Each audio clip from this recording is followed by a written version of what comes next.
New notification. Your PS5 turned off to save power. New notification. Now broadcasting. Trina. Wait.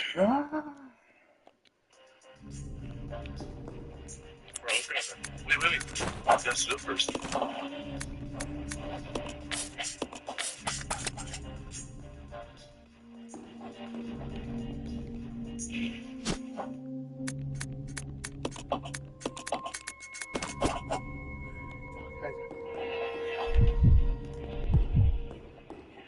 I'll check it out. Okay.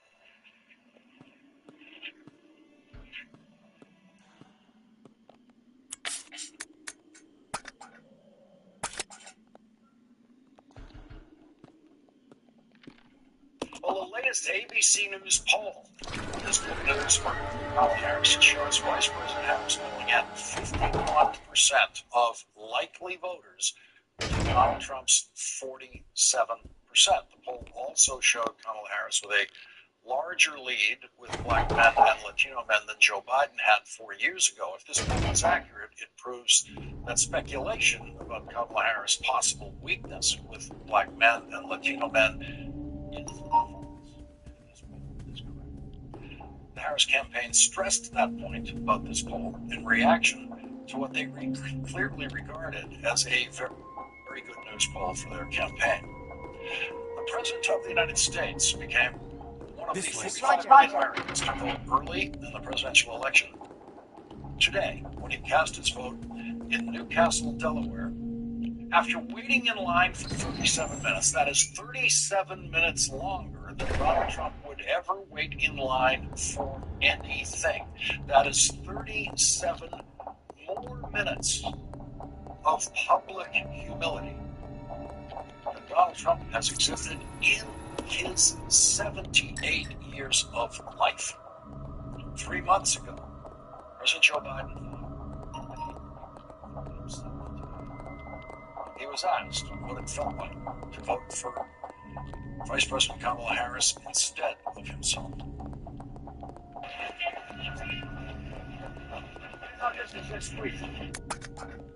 This is just sweet.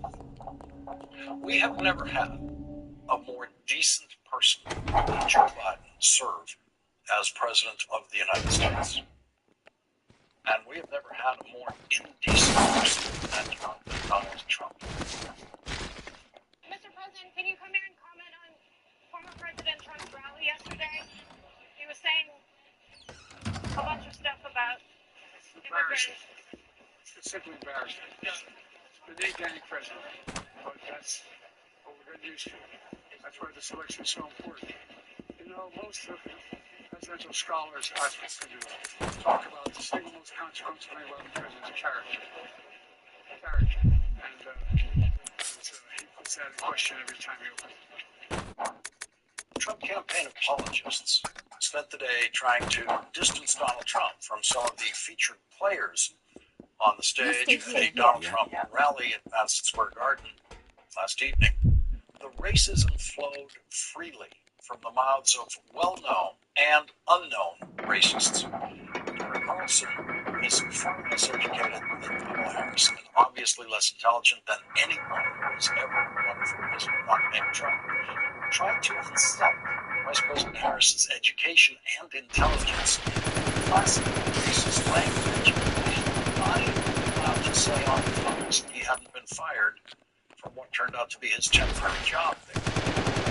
This no one's ever heard of was also blatantly racist with especially poisonous language about Puerto Rico and Puerto Rican people.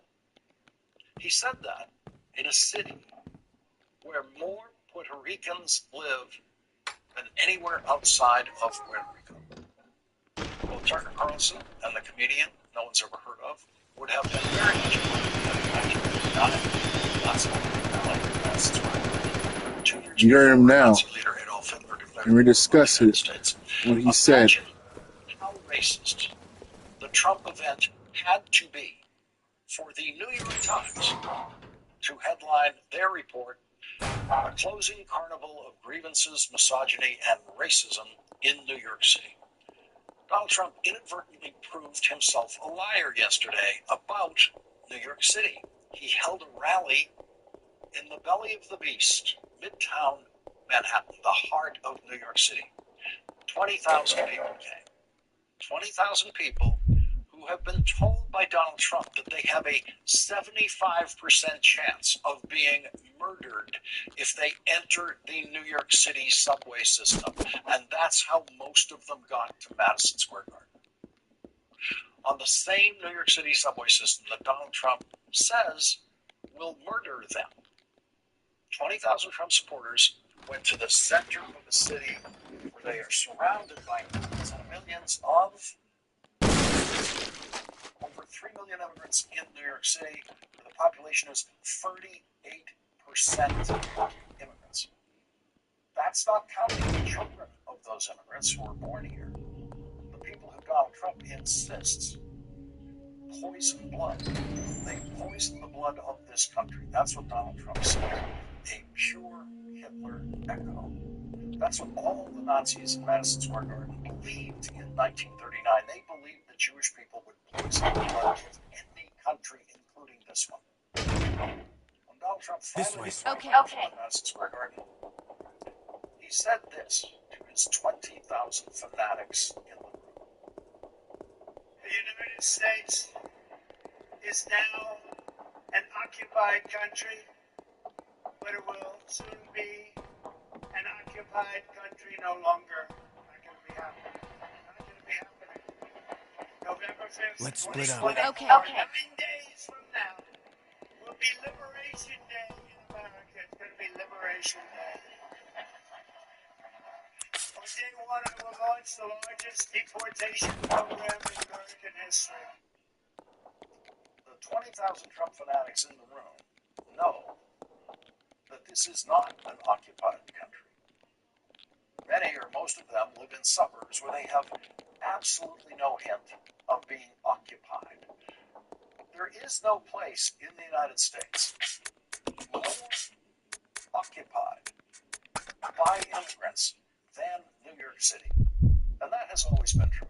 There are more immigrants currently living in New York City than there are people in both of the Dakotas combined. And not one of those immigrants are ever on Madison Square Garden in a single household of racists who went to Madison Square Garden to lie about them. There was no violence, none. No Trump supporter angrily going after a suspected immigrant. No liberal New Yorkers getting in arguments.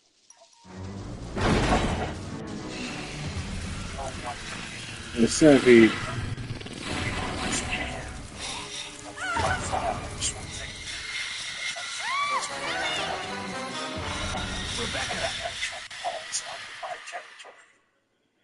No Trump fanatics were afraid to be there because they had no reason to be there.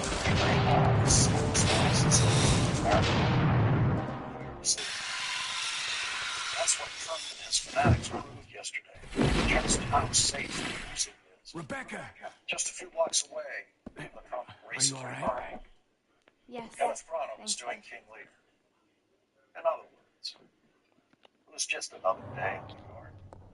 You can come here to New York City and publicly insult the millions of people living here, or clap for someone spewing racist hysteria about millions of people who live here, and nothing will happen to you. Nothing. No one has to protect you. Because New Yorkers have seen it all and heard it all, and because New York City and the United States of America are not the places Donald Trump says they are. They are very different places than what Donald Trump describes to his followers. And 20,000 of his fanatics discovered yesterday that Donald Trump has been lying to them about New York City. New York City proved to Donald Trump and to the world yesterday that Donald Trump has been lying about New York. Donald Trump is most racist public supporters and his most fanatical followers gathered in the very heart of New York City. No one cared. And not a single Trump supporter had a moment of fear, not a moment of fear in the entire experience, because that's how safe and accommodating New York City is. Donald Trump, of all people, proved that about New York City yesterday. A lot of New Yorkers were ignoring 20,000 fanatics who hate them, gathered at Madison Square Garden. More than 10 times that number of people were voting for president in New York City. 258,000 votes were cast in New York City on what was the first weekend of early voting, according to normal voting patterns. More than 200 of those votes were Harris. That's what the voters were doing while they were ignoring the racism carnival at Madison Square Garden. They were voting for Kamala Harris, the candidate who was being attacked in Madison Square Garden because she is black and because she is a woman. And today, here's what's happening. In that same subway system where Donald Trump says you have a 75% chance of being murdered just by walking down the stairs. Here's what I saw on that very safe subway system on the way to work today. The luckiest people in town on their way to the Yankees World Series game in the Bronx. A Yankees World Series game is a collection of some of the very richest people in New York City. Those Yankees World Series tickets are not cheap. And those rich people go to the World Series at Yankee Stadium on the subway because that is how safe it is, because no one in New York City believes Donald Trump's lies about this being an occupied country. For Renovation, we're joined later in this program, as I said, by Texas Senate candidate Colin Olin, who took the stage in Houston Friday night before Beyonce and Kamala Harris. Many of y'all probably know where you were on January 6th. I know where I was. I was on the House floor doing my job. I was when they locked all the doors. While the president walked through to deliver the State of the Union, the furniture that we usually use to hold paper. I texted my wife, Allie, who was 7 months pregnant with our son, Cameron. Whatever happens, I love you. Because we had the only former NFL linebacker in the room. And there's a mob at the door. Everybody's like, what you gonna do, Colin? I was going there. I'm not just gonna sit there.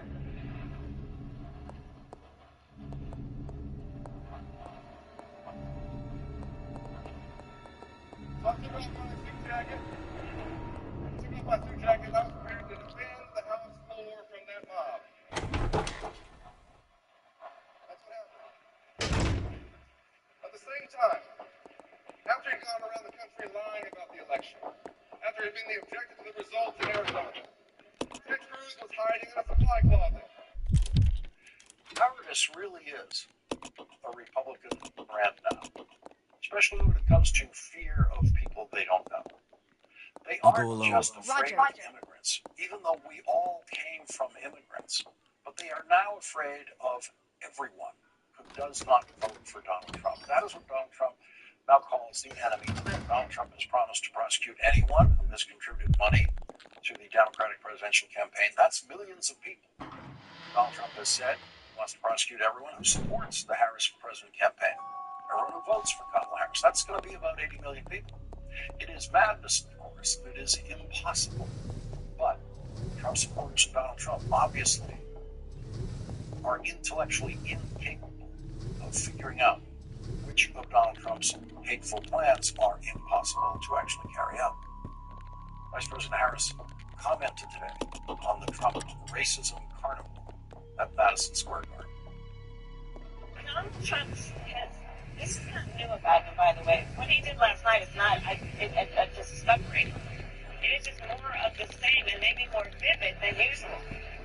Donald Trump spends full time trying to have Americans point their finger at each other.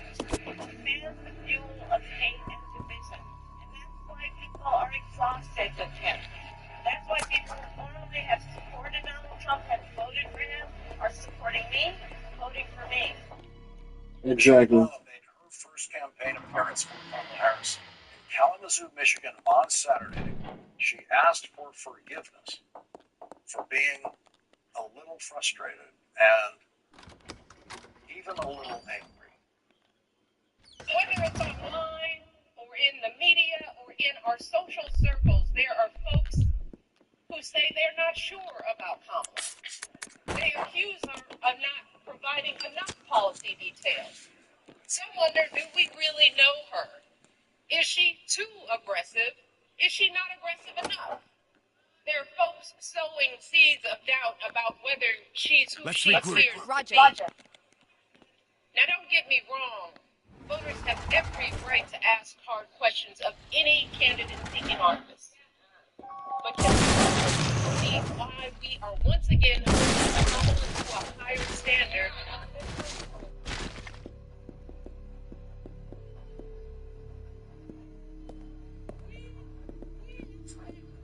To be intelligent and articulate, to have a clear set of policies, to never show too much anger, to prove time and a time again that she belongs. But for Trump,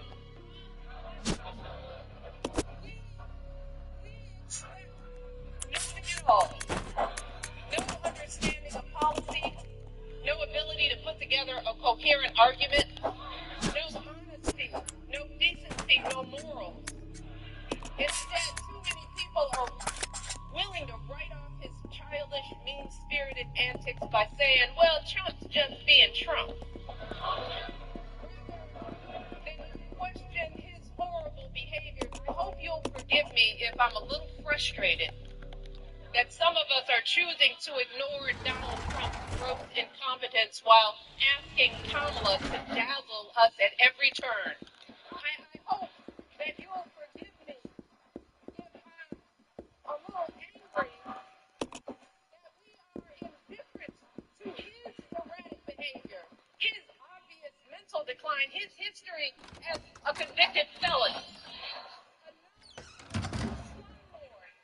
a predator found liable for sexual abuse, all of this, while we pick apart Kamala's answers from interviews that he doesn't even have the courage to do, y'all. So to the men, You should be ashamed. let me just try to paint a picture of what it will feel like if America, wealthiest nation on earth, keeps revoking basic care from its women, and how it will affect every single woman in your life. Your girlfriend could be the one in legal jeopardy if she needs a pill from out of state or overseas, or she has to travel across state lines because the local clinic closed up. Your wife or mother could be the ones at higher risk of dying from undiagnosed cervical cancer because they have no access to regular gynecological care. Your daughter could be the one too terrified to call the doctor if she's bleeding from an unexpected pregnancy. It will affect women. It will affect you and your sons. The devastating consequences of teen pregnancy won't just be borne by young girls, but also by the young men who are the fathers. They too will have their dreams of going to college, their entire futures totally upended by an unwanted pregnancy. If you and your partner are expecting a child, you will be right by her side at the checkups, terrified if her blood pressure is too high, or if there's an issue with the placenta, or if the ultrasound shows that the embryo was implanted in the wrong place, and the doctors aren't sure that they can intervene to keep the woman you love safe. I am asking y'all from the core of my being to take our lives seriously. And tonight in Philadelphia, President Obama said this. The main home of this big rally in Madison Square Garden. And one of the speakers were saying, I knew I would whoop your ass when you came to the door. racist, sexist, bigoted stereotypes. One guy called Puerto Rico smoke. I looked up garbage.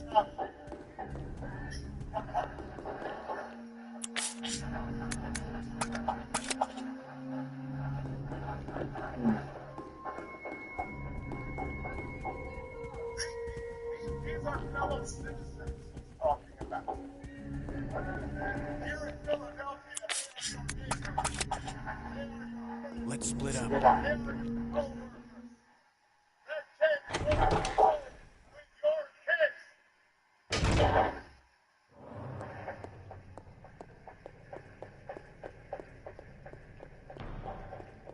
These are Americans.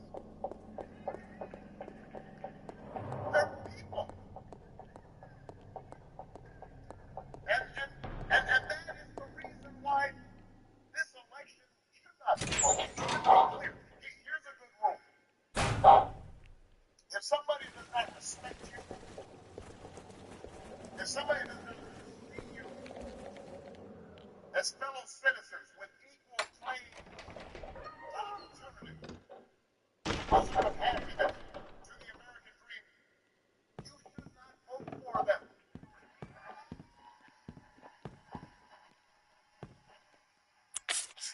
Expect them to make your life better. They will not help you make them. They will not help you pay the bills. They're not gonna work hard to make sure your kid gets a good education. They're not gonna help you with down payment on a house.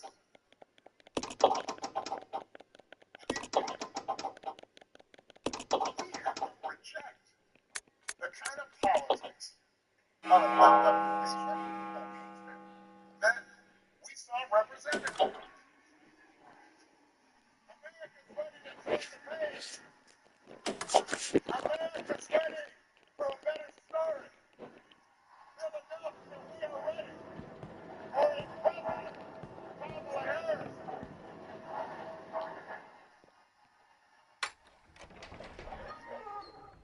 And tonight, Michigan Vice President Harris said this. We are all here because we are fighting for a democracy and for the right of people to be free. We're not about the enemy within. We know we are all in this together. That's what. So I say to everyone here what you know. Generations of Americans before us fought for freedom. And now the baton is in our hands. The baton is in our hands. And I want to speak specifically to all the young leaders, all the students who are here today. I want to speak. So I love your generation. I really do. And one of the things about it is you are rightly impatient for change. I love that about you. Let's go. How patient for change. Because look, you only know the climate crisis and are leading then the charge to protect us and our future. You, young leaders who grew up with active shooter drills and are fighting to keep our schools safe. Now know you were right.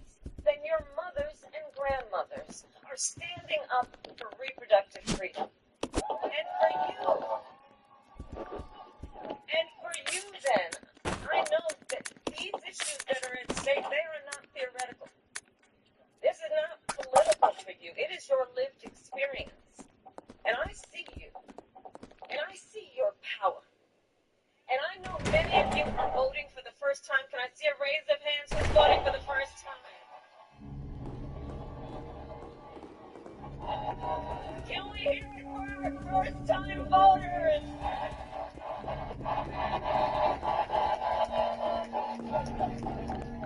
See, that's why I know the future of our country is bright. That's why I know. So listen, so much is on the line in this election, and this is not 2016 or 2020.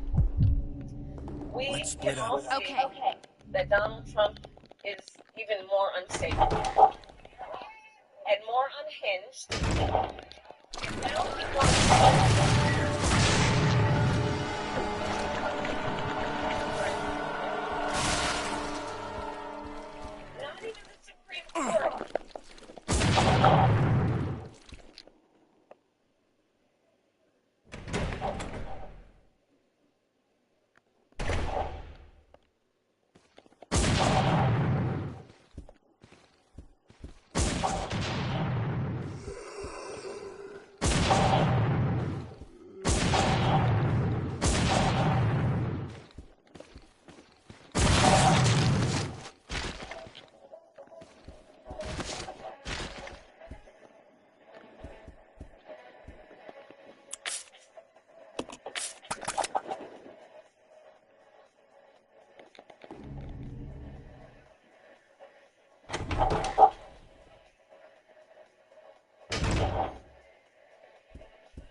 2 days to go until Election Day, and the stock market hit another record high day with the Dow closing above 43,000 for the first time in history, something Donald Trump said could never happen with Joe Biden. Nearly 5 million Americans have already cast their ballots in this election. Come on! Those voted early, in person, or by mail. Kamala Harris and Donald Trump both held campaign events in Pennsylvania. In Erie, Pennsylvania, her 7th visit to the western part of the state, Kamala Harris used Donald Trump's own words to prosecute him. After all these years, we know who Donald Trump is. He is someone who will stop at nothing to claim power for himself. And you don't have to take my word for it. I've said for a while now, watch his rallies. Listen to his words. He tells us who he is. He tells us what he would do if he is elected president. So here tonight, I will show you one example of Donald Trump's worldview and intentions. Please roll the clip. The worst people are the enemies from within. The enemy from within. Those people are more dangerous, the enemy from within, than Russia and China. These people should be put in jail the way they talk about our judges and our justices. Now, if you had one really violent day, rough hour, and I mean real rough, I think the bigger problem for the people from within, we have some very bad people, we have some sick people, radical left lunatics, and I think they're the big, and it should be very easily handled, if necessary, by National Guard, or if really necessary, by the military.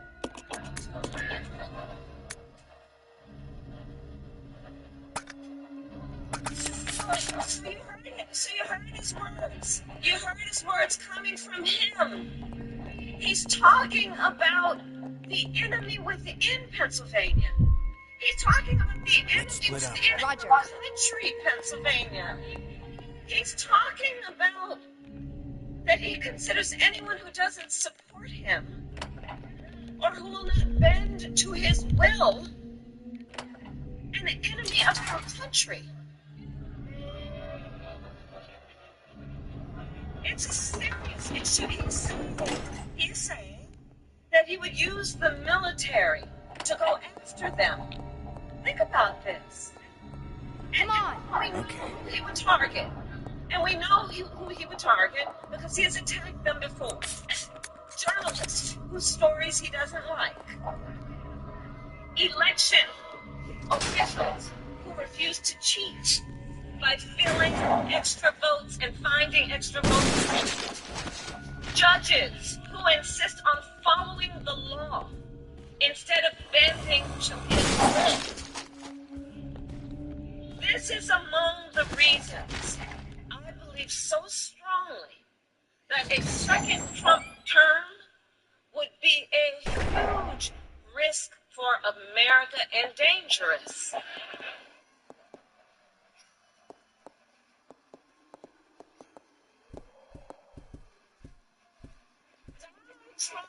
Donald Trump is increasingly unstable and unhinged.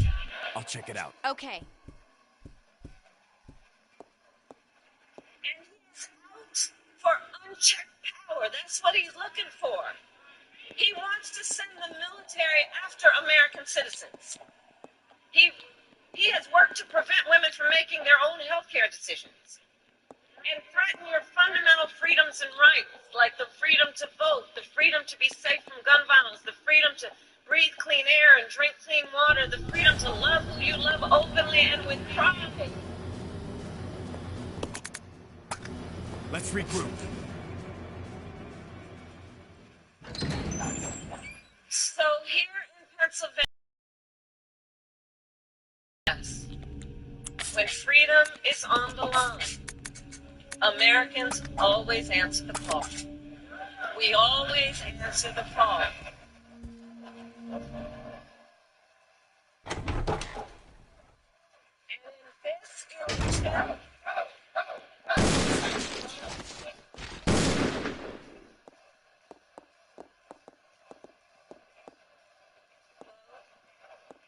is So, to your point, in this election, we will answer the call again.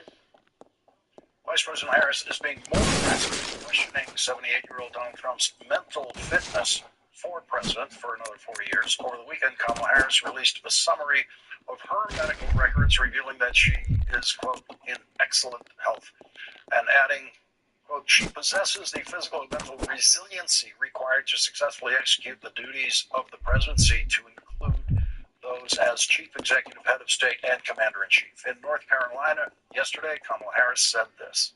He's not being transparent with the voters. He's not being transparent. So check this out. He refuses to release his medical records.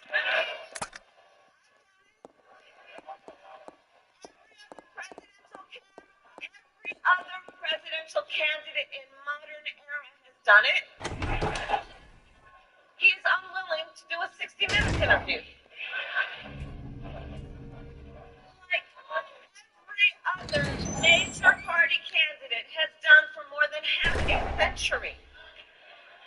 He is unwilling to meet for a second debate.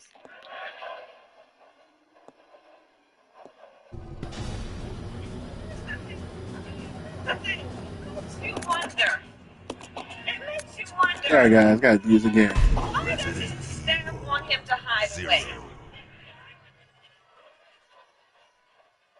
One must question. Are they afraid that people will see that he is too weak and unstable?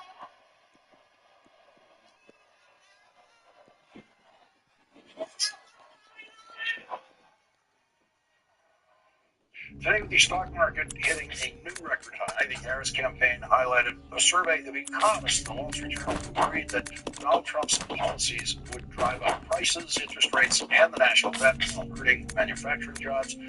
That survey says of the 50 economists who responded to the survey's question on inflation, 68% said prices would rise faster under Trump than under Harris. 61% of economists saw interest rates being higher under a hypothetical President Trump than under Harris. The Journal's survey asked economists how Trump's proposed broad-based tariffs would affect domestic manufacturing employment. Of the 44 economists who responded, 59% said employment would be lower. Before her rally tonight, Vice President Harris visited a local black-owned small business for a conversation with black men from the Erie, Pennsylvania area after visiting with black farmers ahead of her remarks in North Carolina yesterday. In an interview today, Vice President Harris said, black men are no different from anybody else. They expect that you have to earn their vote. And that's why I'm out here doing the work that I'm doing about talking with folks, listening with folks, because I'm running for president of the United States. Exactly. And it is incumbent on me to earn the support. And that is why I'm talking with folks about the work that I have done in my career, whether it be in particular as vice president, what I've done to put more billions of dollars actually into community banks to increase access to capital for small business owners. Even before I was running for president, I convened a bunch of black small business owners, all who were men, and I purposely convened them. I brought them into my ceremonial office at the White House to have a meeting about what their needs are and to make sure that they have the information about what's available to them in terms of financing, capital, and access to capital, support for what they want to do in terms of building or growing their business.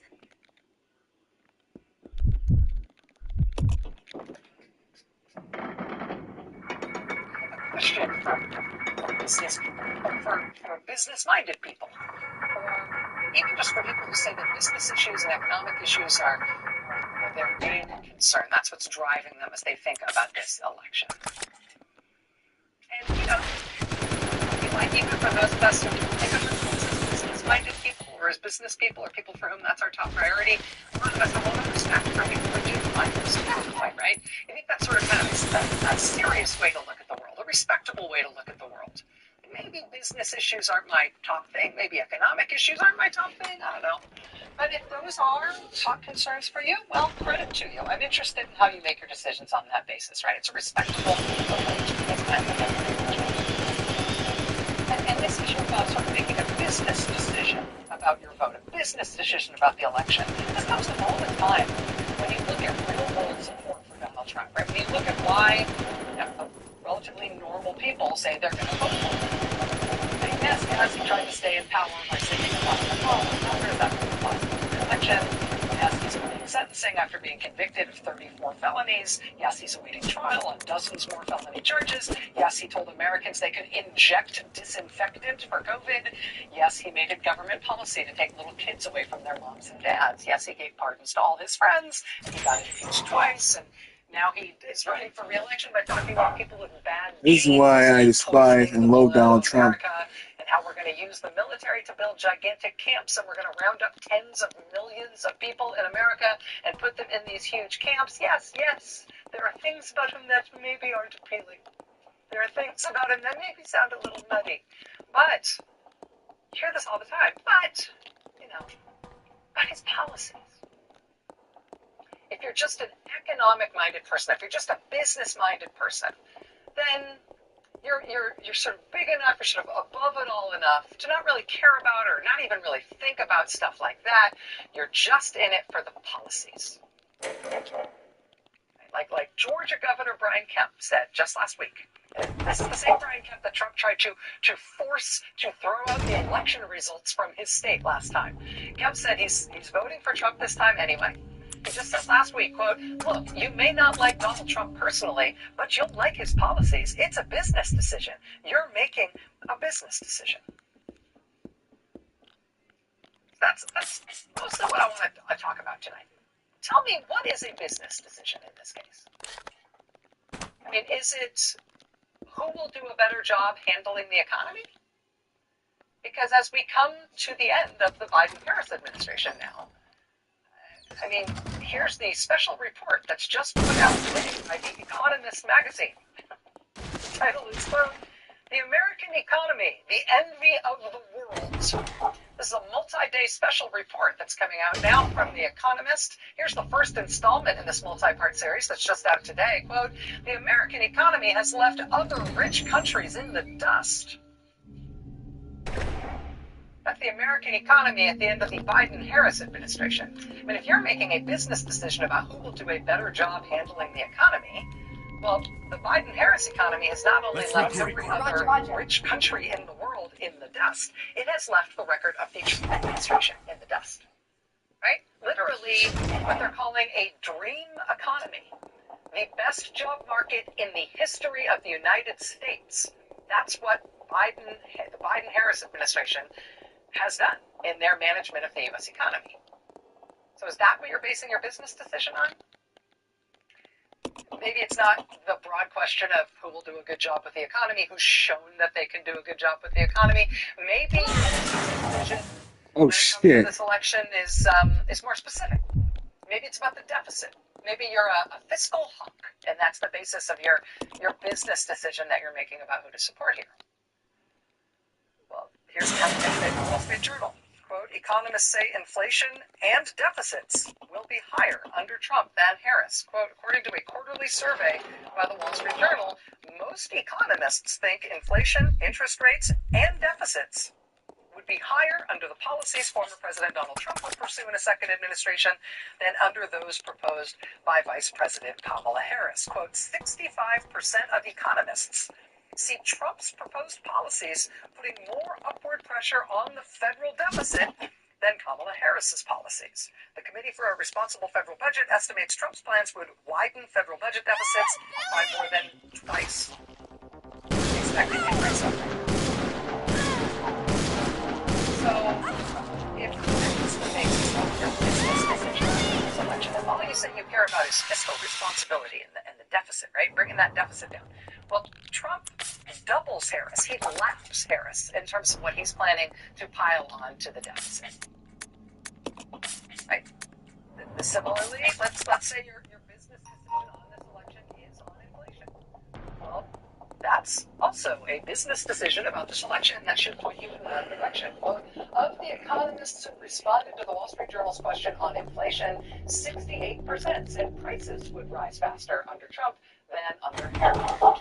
68%. 68% of economists don't agree that today is Monday or that the Patriots suck this year. But 68% of economists agree that Trump is proposing really bad policies if what you care about is inflation. So what are you basing your business decision on when thinking about this election? I mean, maybe your business decision is less about data and policy, and it's more about I'll go alone. okay. Person you want the candidate to be. You hear this all the time from people who describe themselves as making a business decision about how to vote. They say they want somebody centered, somebody moderate, sensible, right? Somebody who reasonable people of both parties. If that's your approach to your business decision about this election, well, there is a candidate in this election who has a lot of very high-profile support from people in the other party. Just today, the Harris campaign released the latest ad from another Republican endorsing Harris, in this case, the Republican mayor of an important conservative city in swing state, Arizona. I mean, there's like a campaign trail tour. Please, God, let Kamala Harris win tomorrow. Please, God, let's be over. Please, God.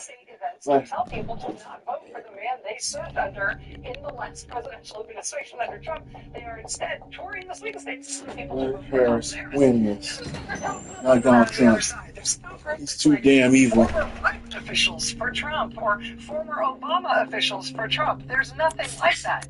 But there are lots and lots of officials from former Republican administrations and from Trump's own administration who are publicly begging Americans by the dozens.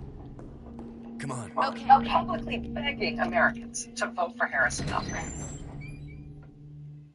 So just on the facts. I mean, if your business decision is economic performance broadly, that breaks for Harris.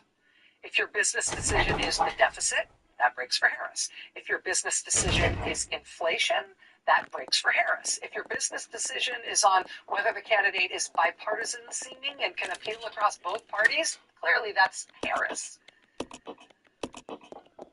I've sat for a time and watch his rallies. Listen to his words. He tells us who he is.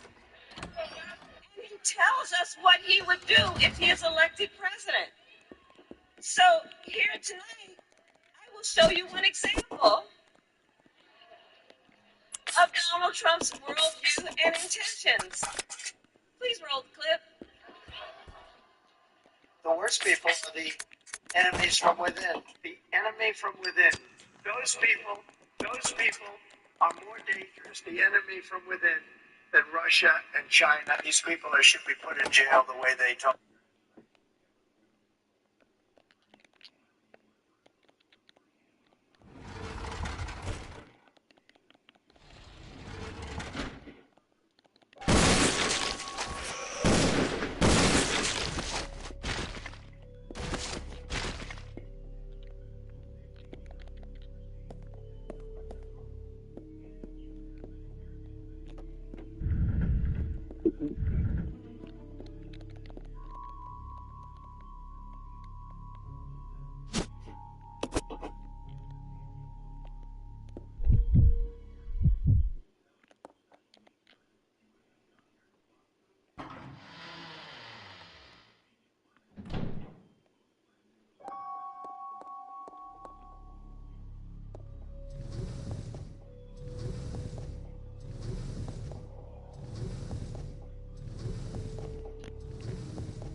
You know what?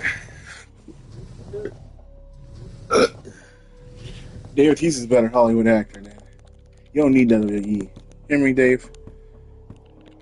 Maybe banned from those sons of bitches. You can star in a lot of movies. Hell, you can be welcome to AEW if you want to.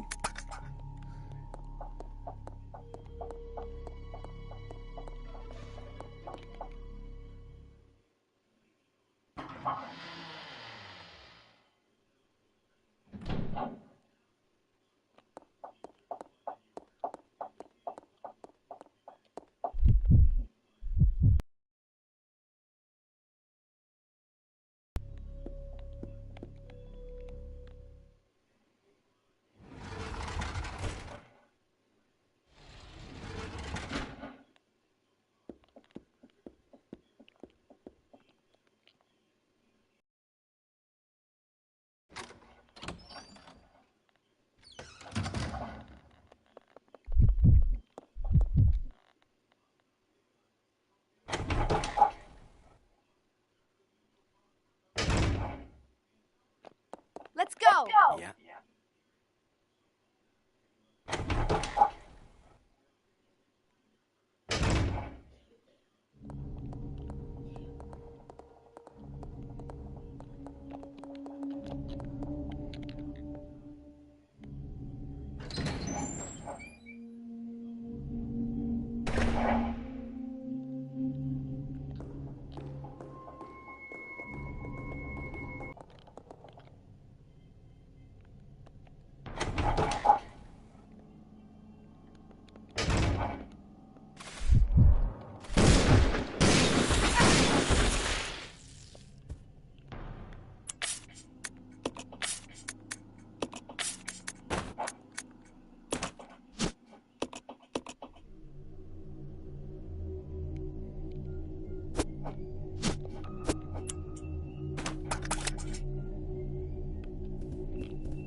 I'll check it out.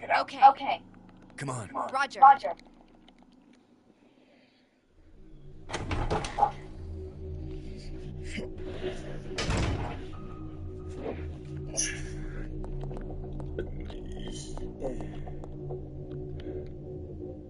Shit, I forgot.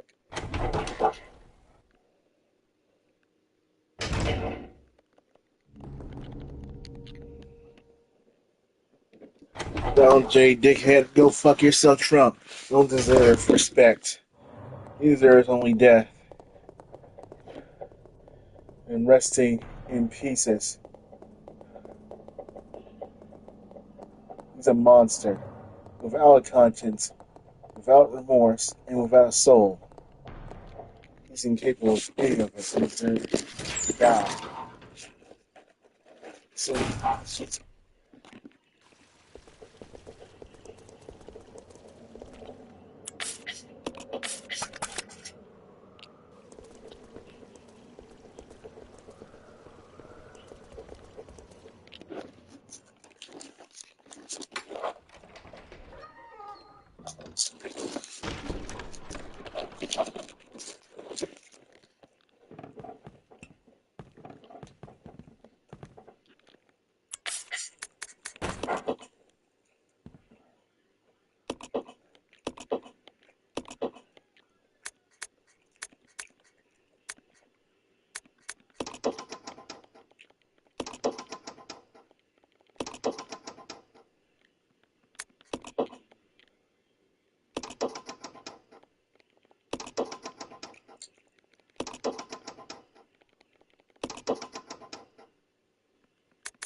he tries to Donald Trump. It's what he is, what he always will be. The demon, the devil.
check it out. Roger.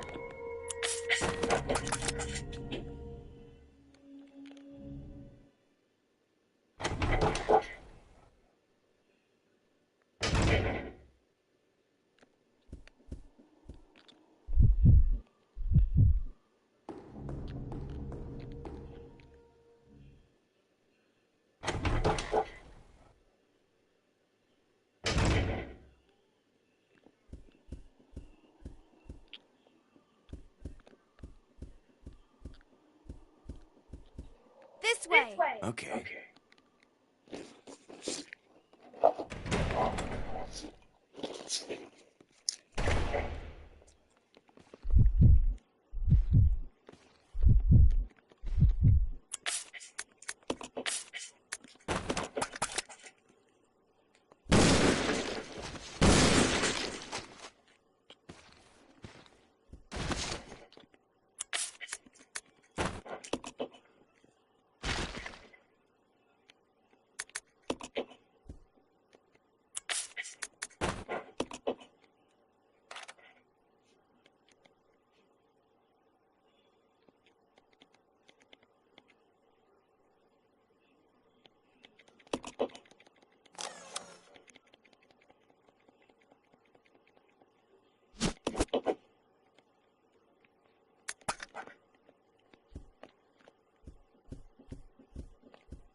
Get off my phone. Get off my phone. No, you're on the mom's phone again. Come on. You're always on mother's phone. The door locked. Open the door. Yes, you was. I'm going to call that number back. I'm giving my phone. Yeah. Oh, you talking. I heard you. I'm going to call the number back. You can't be using the number on my phone. I'm going to see you better take it right now.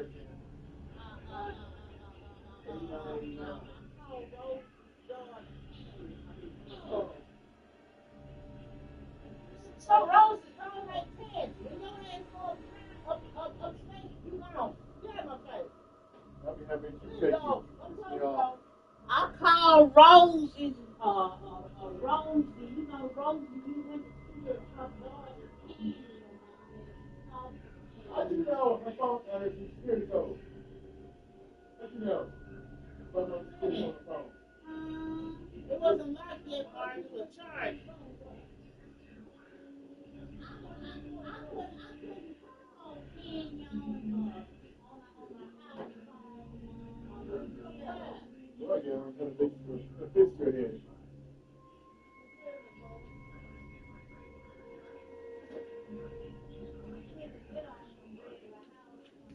Really? I'm gonna crack your skull, you use mine. Just to let you know, if I catch you on my phone, I'm gonna use the phone to crack your skull. Bang on that, woman. I ain't playing with you. I'm gonna crack your skull, use my phone. Just to make it.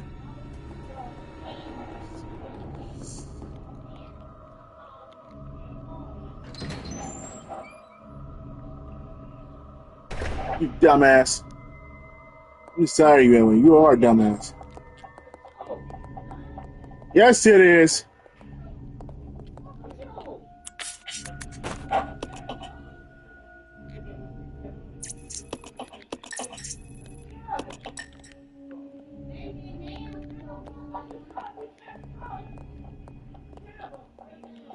You got a dough in you, Billy. I'll go alone. Okay. No, you don't know. You don't know!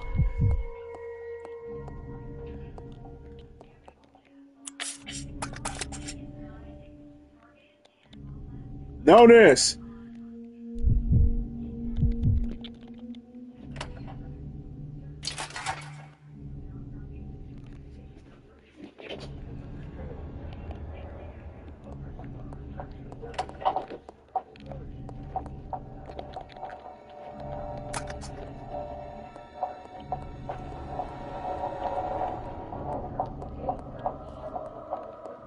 Come on. Okay. What?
I won't hesitate to do that to you as well.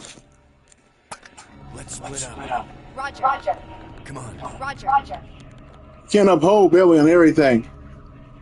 Sooner or later, you will pass away. A miracle God let you live that long. Because this is your fault too. But let her do what she please.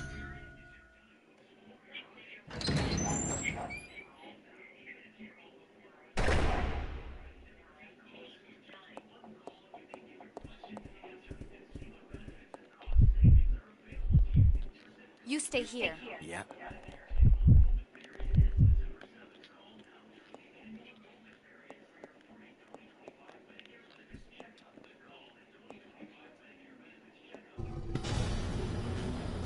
God damn it. Let's go. Okay.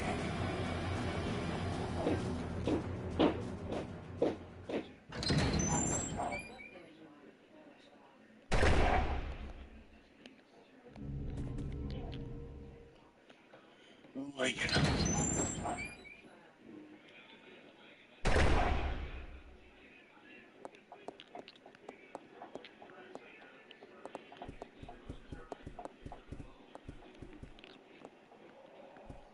I'll go check over there. Yeah.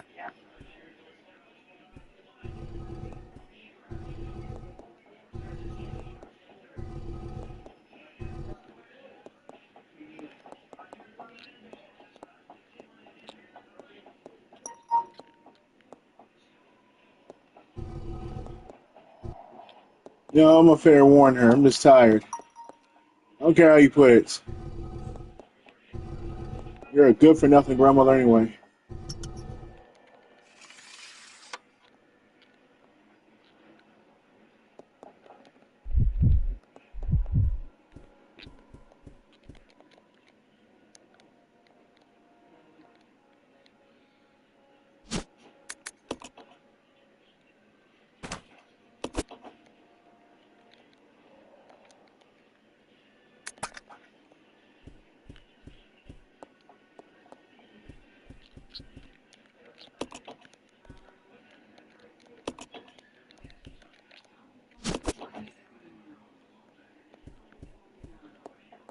This way. Okay.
We're kissing up, Ellie.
You don't know how to get on my phone, do you? I don't never get on your phone. Good. Like you get on others.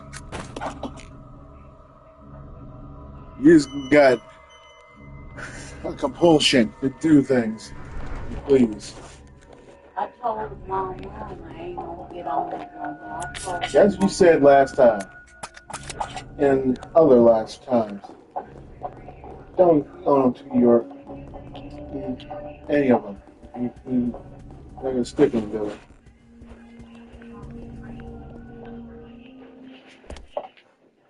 Because you really don't care.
You are wasting your time.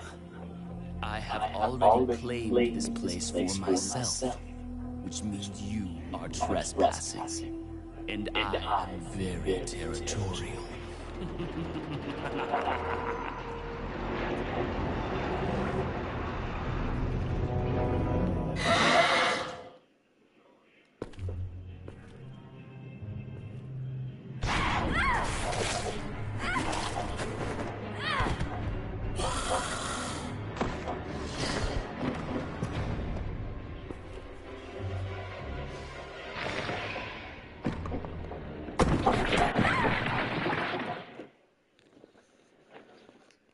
It just doesn't make sense.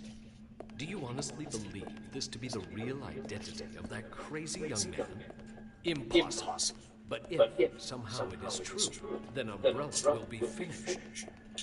If the old conspiracy against Dr. Marcus is revealed, Mr. Spencer's career will be over. Not to mention ours, too. So, the time has come at last. What are you going to do? I will simply say goodbye to Umbrella. The biological weapon utilizing the T-virus has almost been completed.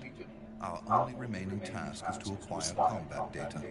You can't be serious. I refuse to abandon my work. I have finished the research on the T-virus, but I need a little more time to complete the more powerful G-virus. Do as you wish. I will follow my initial plan and lure the STARS members into the mansion. Their superior combat training should make them perfect test subjects. Fine. In the meantime, something must be done about that madman. As I recall, URC is equipped with a self-destruct device in the basement. I'll find it, set it off, and annihilate the place to nothing more than a mass of rubble.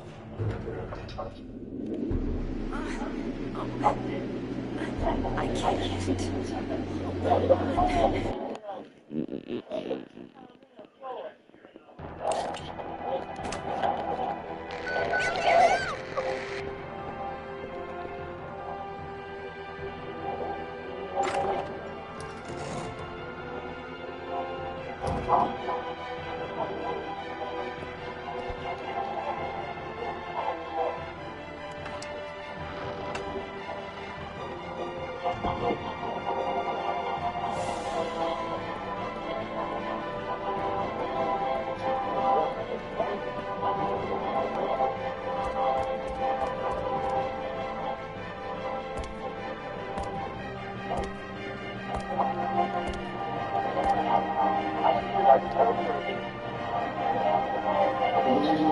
Turn that shit down. Turn down.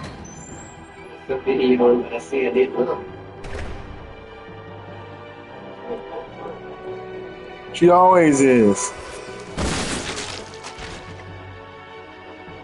She always is.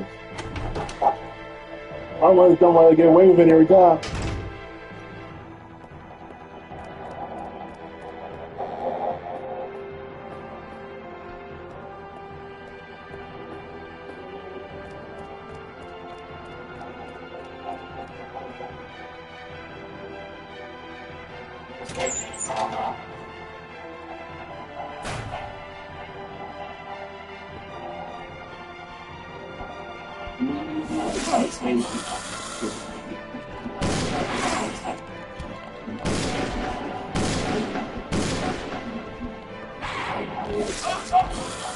Fuck you.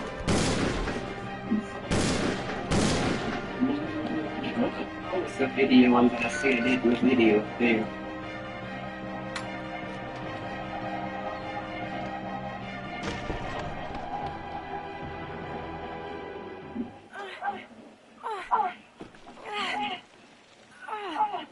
Rebecca! Hang on. I'll pull you up.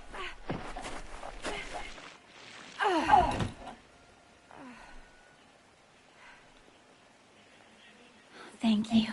Don't mention it. Just keeping my word. We promised to cooperate with each other. Remember?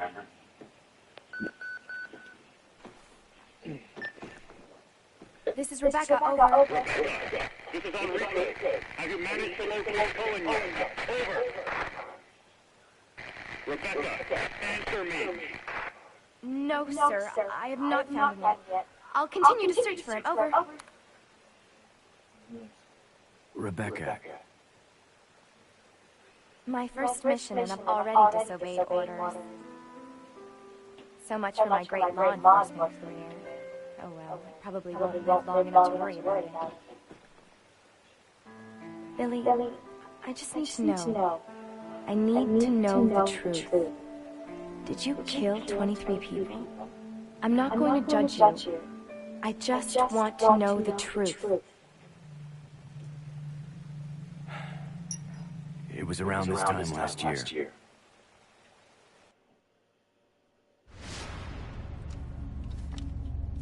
Our unit was ordered to Africa to intervene in a civil war. Our mission was to raid a hideout of some guerrilla forces located deep inside the jungle. But the hideout was far away from our entry point. Some died from the heat. Others were killed by the enemy.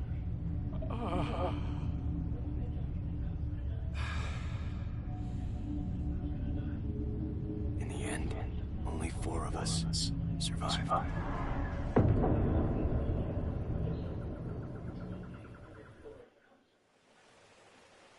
Only there was no guerrilla hideout. What do you mean? The idiots in charge had us operating based on wrong information. But we couldn't just go back home empty-handed, oh no. Our leader ordered us to attack an innocent village.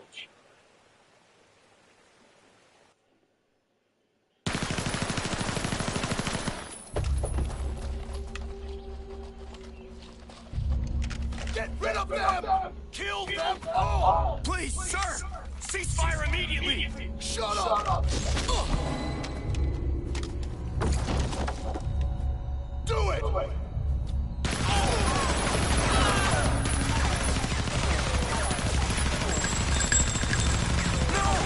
Don't stop! So did you execute these innocent people? Forget about it. Doesn't matter anymore. That was then, this is now. Besides, you said you wouldn't judge me. I'm not judging you, but it doesn't matter. Look, now my people think you killed those MPs in the van, but I don't think you did. It was those zombie dogs, right? When they attacked the van, you were able to escape. Isn't that right? You don't get it. I've only got two choices left.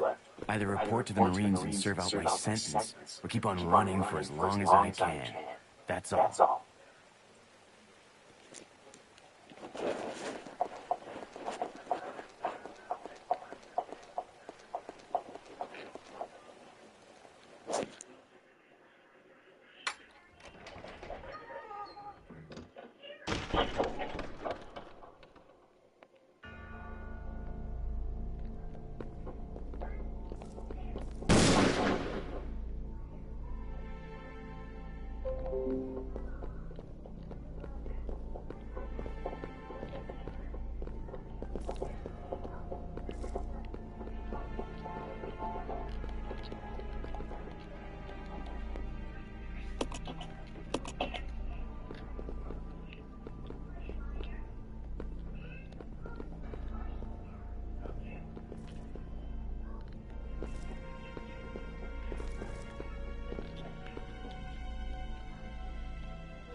Let's split up. Roger.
This way. Roger.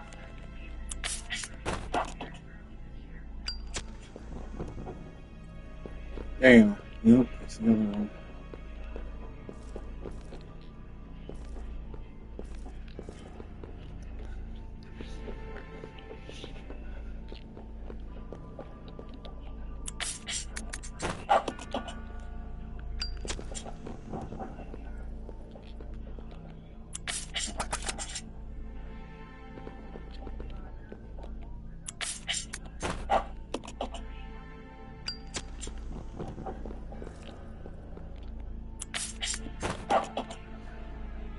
It's been a long time since I did this many times.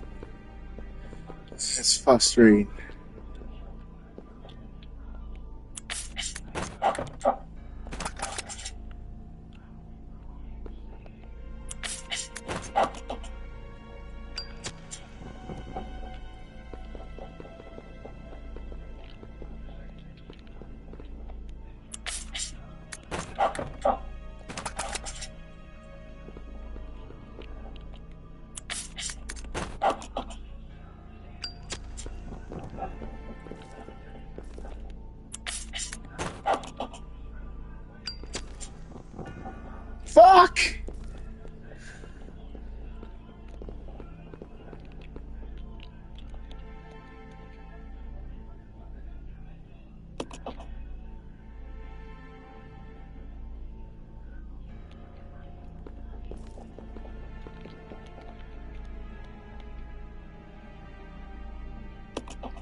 Oh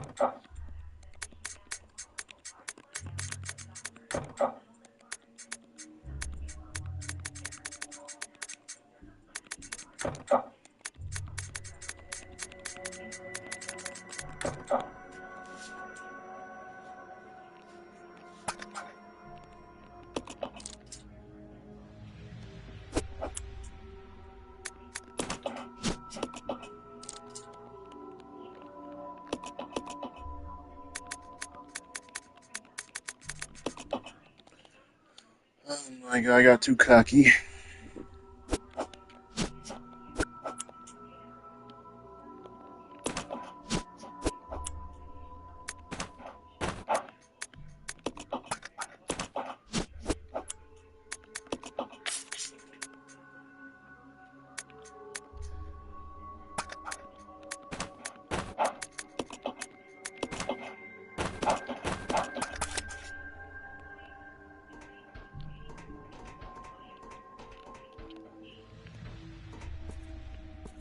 I'll go alone. Okay.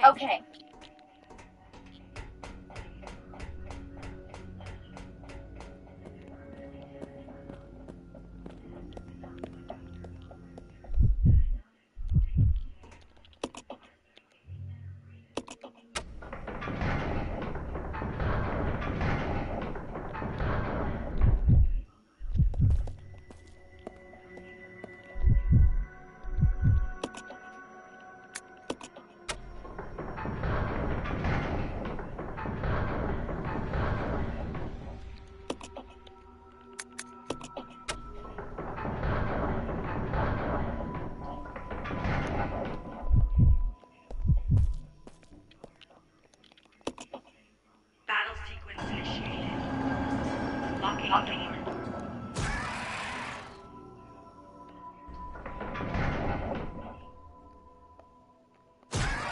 Hunters.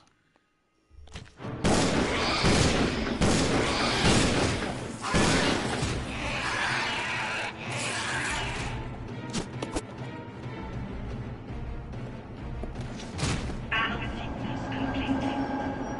Unlocking door. This way. Roger.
Go fuck yourself. Don't fuck with him. He gay.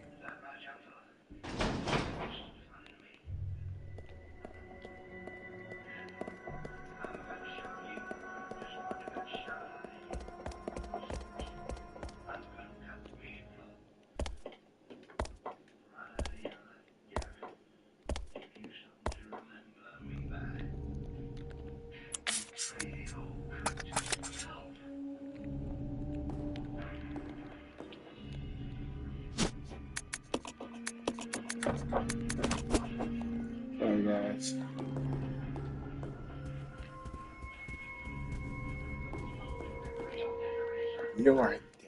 Fuck.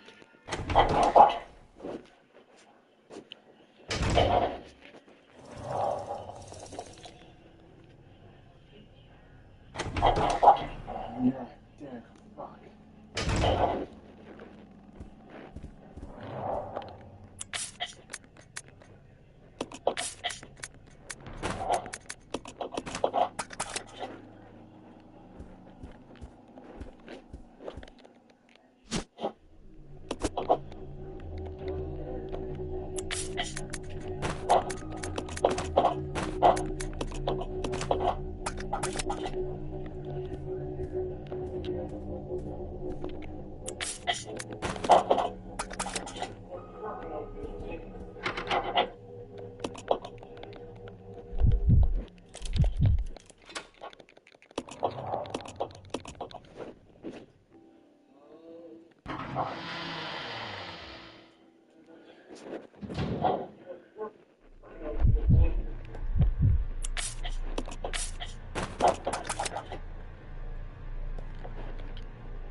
Mm-hmm.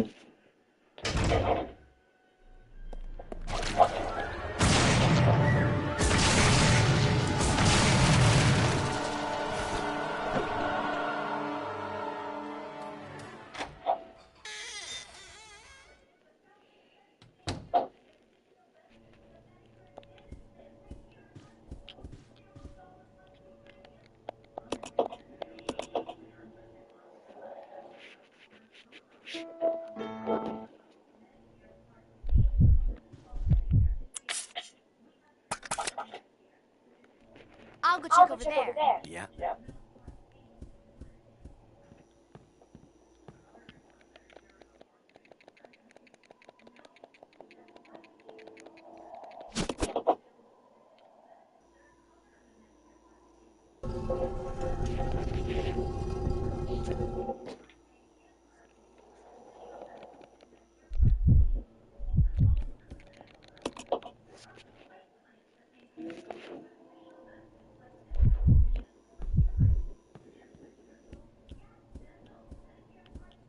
Let's go. Yeah.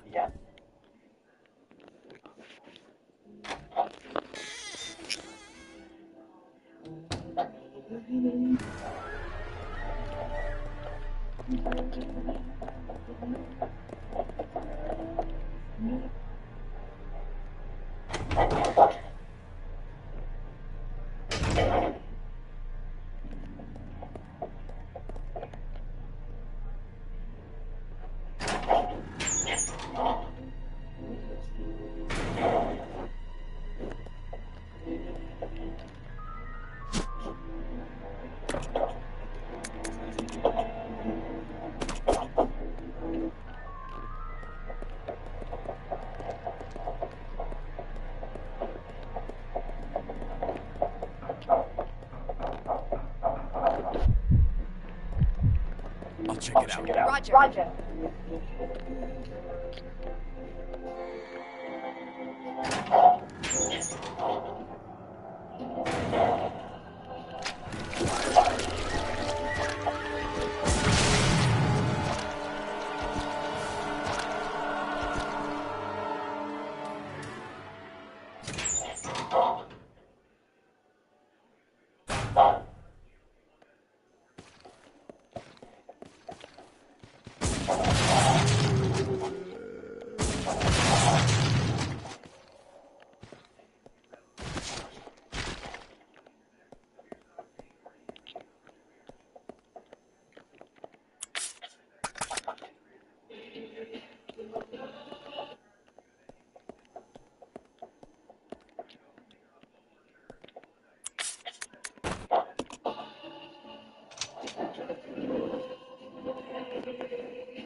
You don't understand. Turn that down. Don't you understand?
Come on. Okay.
Mm-hmm.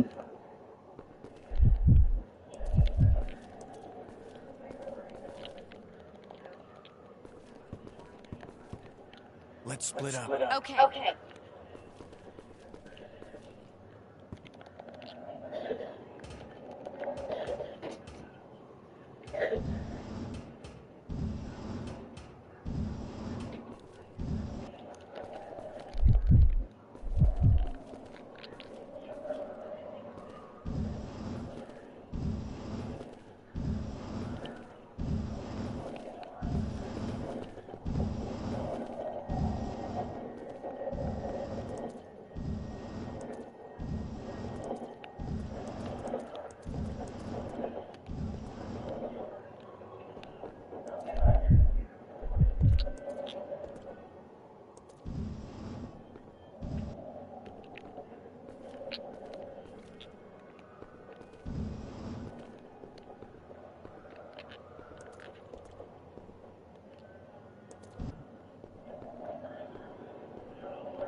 Files.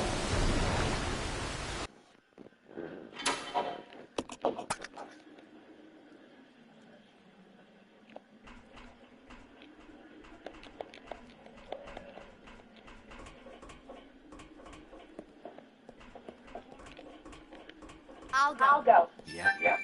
Let's go. Mm.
They found everyone's body.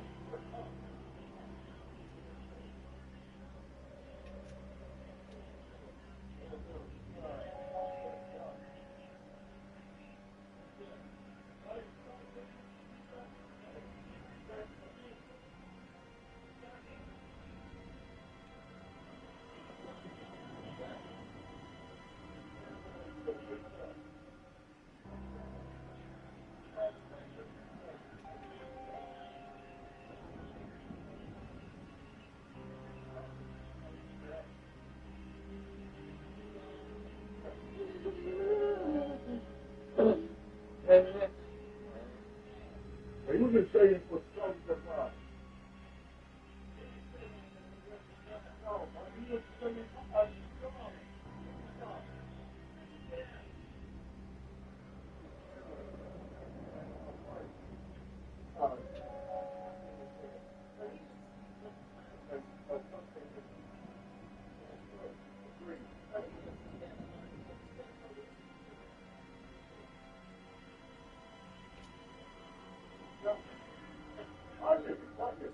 It's yours.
They call it stuff that's on the What?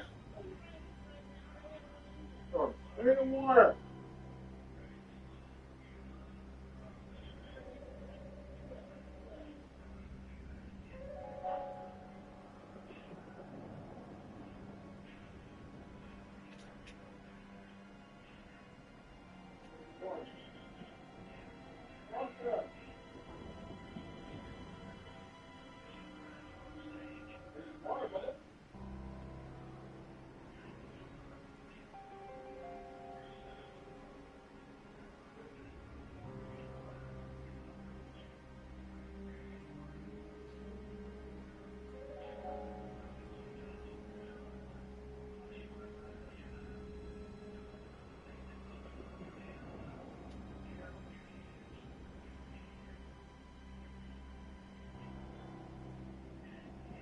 New notification.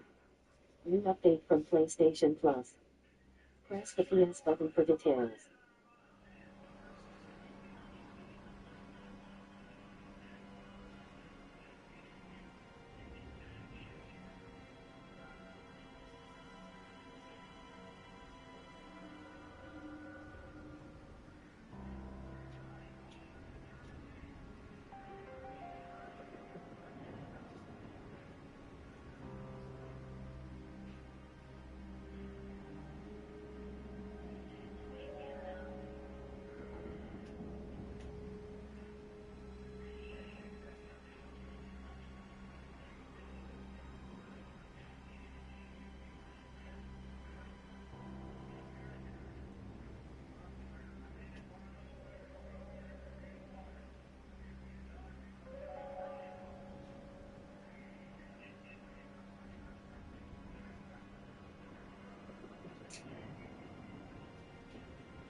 Yeah, he expects to step on.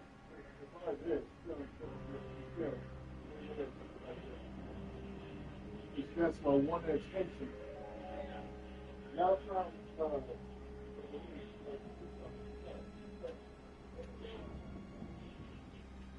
Then of course that would be if you were free or exposed evidence. No, it's a flashback. Other flashback. Every movie. Like 6RX. It's a big flash. It's a flashback. You talk too much.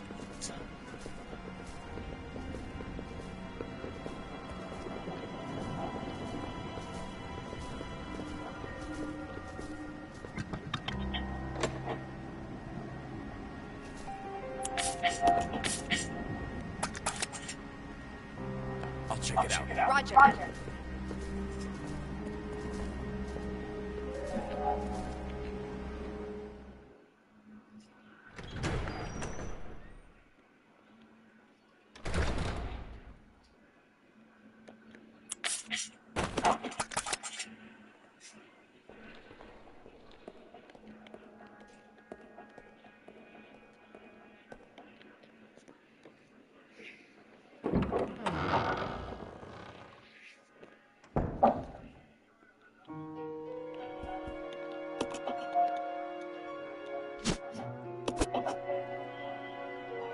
Yeah.